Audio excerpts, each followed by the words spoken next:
So when it comes to immigrant or undocumented immigrant fear-mongering, Republican Representative Mo Brooks is definitely not an exception. He is a representative from Alabama, and recently he was talking to Laura Ingraham about how liberals have launched a war on white people. Take a look. Let's talk, though, about what the quote, lamestream media is saying about this. Ron Fournier, who's been on the show many times, from the National Journal, was on Fox News Sunday, Congressman Brooks, saying this. The fastest growing voting bloc in this country thinks the Republican Party hates them. This party, your party, cannot be the party of the future beyond November if you're seen as the party of white people. Your reaction?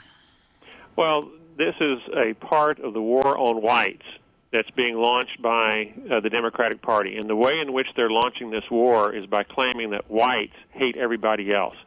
It's a part of the strategy that Barack Obama implemented in 2008, continued in 2012, where he divides us all on race, on sex, greed, envy, class warfare, all those kinds of things. Well, that's not true.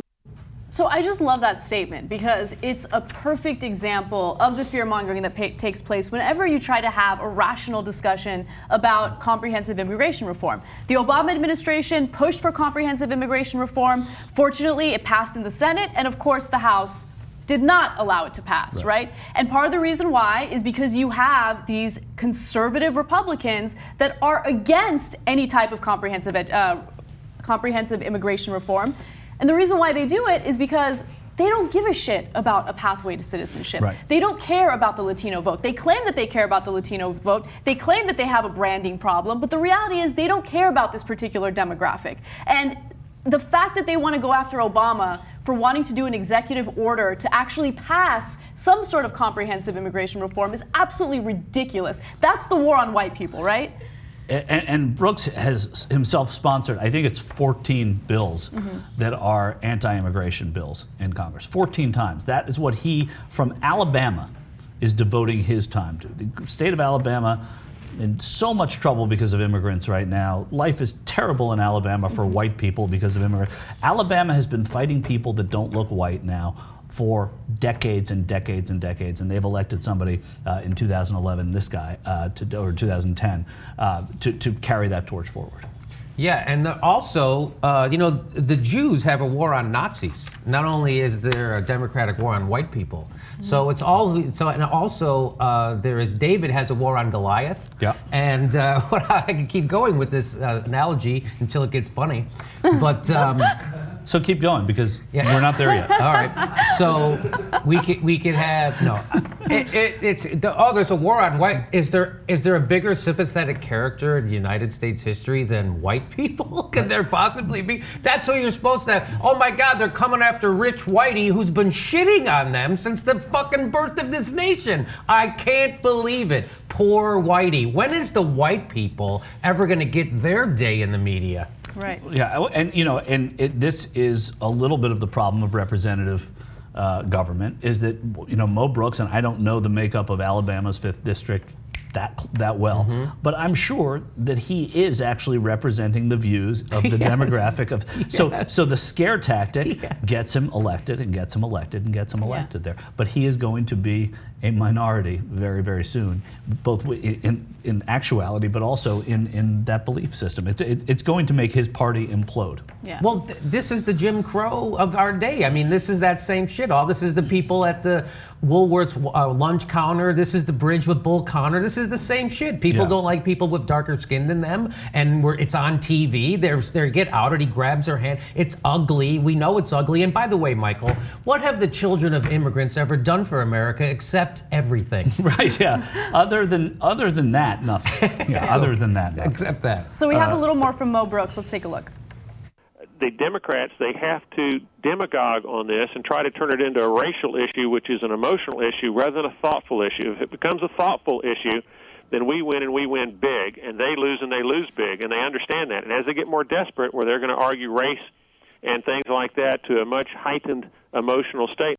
The Democrats are making this a racial issue. Yeah. The same guy that was on Laura Ingram's show saying that Democrats have launched a war on white people is saying that Democrats are making this a racial issue. So again, and I'm sure that Brian Williams will report this both sides. I reported both sides of that. The Democrats say he's being a race-baiting idiot, and Republicans say it's the Democrats. Who's really doing it? I guess we'll never fucking know. Well, I mean, because I'm a piece of shit named Brian Williams. No, I'll take issue with that. I mean, they're different.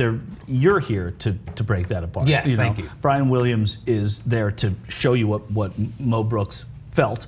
He's not saying that what Mo Brooks is doing is right or wrong. He's saying this happened today. Right. If he even shows this, I don't know if it's going to make it. He won't show this. This won't make it to Brian. Because he'd have to comment on it, and he would. But he wouldn't have to comment on it. He doesn't. That's not his job to comment. His job is to present it, and then for you to comment on it. Oh, okay. All right. I mean, I don't think. But that's, it's also there's a way he presents it. You know, like if you're saying, well, he's presenting. Well, listen, he's the editor of that news show. Yes. Right. So he has a huge hand in deciding what stories are going to be told. Right.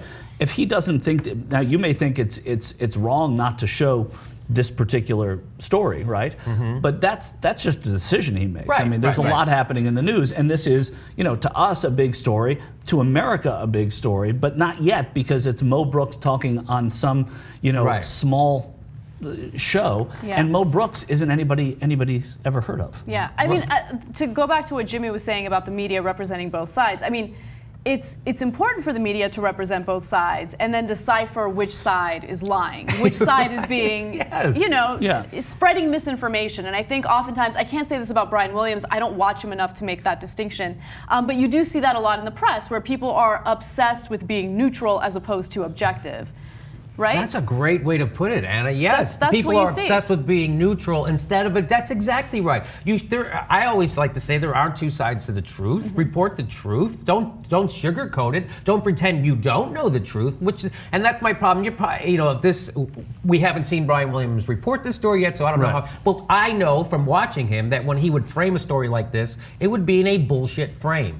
For instance, I'll give you another example. I watch him every night. I think he does a hell of a job. I actually do. I think he does a hell of a job. I think that broadcast is on balance great. Whoa. He couldn't be worse. That's why they hired him, because he's not going to stop in the middle of the show and go, can you believe this bullshit I'm reading? But that's not his job, Jimmy. That's not his job to say, can you believe this bullshit?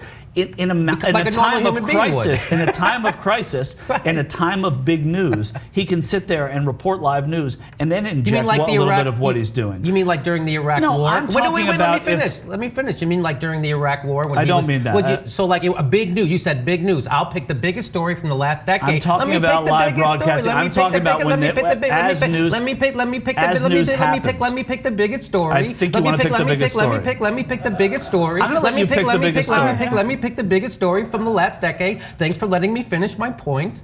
The biggest story from the last decade was the Iraq War. Now, Brian Williams routinely brought on guys that were being paid by defense contractors and calling them impartial commentators about the Iraq War. It was proven that they were doing that. It was a big scandal. It wasn't big because Brian Williams never talked about it. So that's how he reported the biggest story from last decade, like a piece of not a good journalist. First of all, I disagree. What do you mean he didn't do that? No, I disagree that you're running with something that I set up. I'm talking about when he's reporting something live as it happens, not when he's doing his broadcast. All right. So listen to what I'm saying. If a newsman, if an anchor is anchoring during a crisis, during an assassination, during a flood or a plane crash or a war even, then they inject it. If he's there in the evening telling you what happened that day, showing you video of what happened, today the banking committee took this up, yesterday there were funeral arrangements made for so-and-so, he's telling you that. It could be the most hateful person in the world who's being buried.